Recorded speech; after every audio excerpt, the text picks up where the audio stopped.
bodies in Cologne, thousands of them. Young women, noble, pure, lifeless, lying side by side in silence. No weapons in their hands, only crosses and rosaries clutched between their fingers. People whispered that it was a massacre. Others said it was madness. But the church called it something else, a wedding. Her name was Ursula, a princess of Britain, born into power, raised in comfort, yet her soul burned for something the world could never give. From her youth, she vowed her life to Christ, her only king. When a pagan prince demanded her hand in marriage, her father trembled. To refuse meant war. To accept meant breaking her vow. But Ursula was not afraid. She said, "I will marry your son, but first, let me make a pilgrimage to honor my God."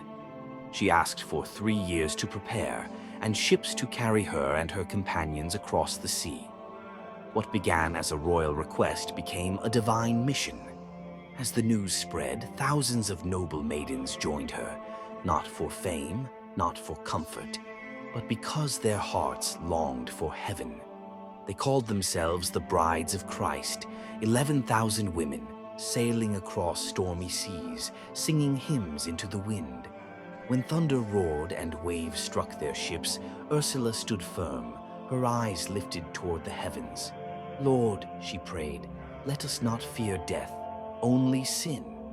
They reached Rome, and there, before the tombs of the apostles, they renewed their vows of chastity, offering their lives completely to Christ. But on their journey home, they stopped in Cologne, and death was waiting. The city was surrounded by the Huns, brutal, merciless warriors. When they saw the maidens in white, they laughed. They mocked them. They offered them a choice. Renounce your faith.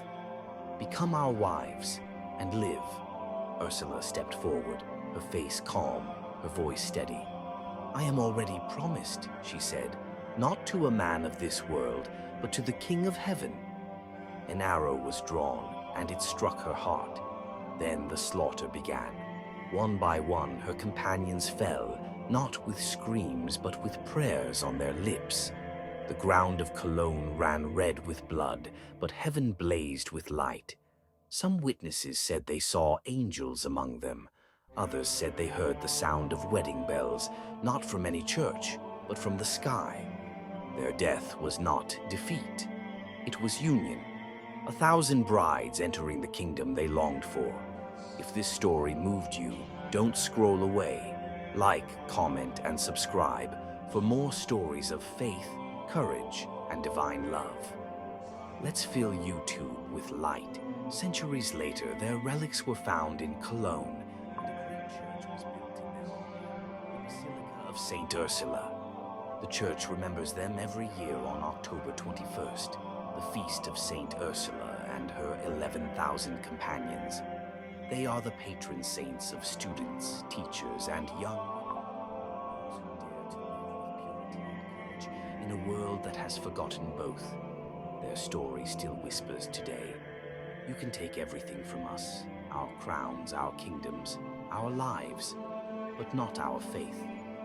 Because for Ursula and her companions, death was not the end.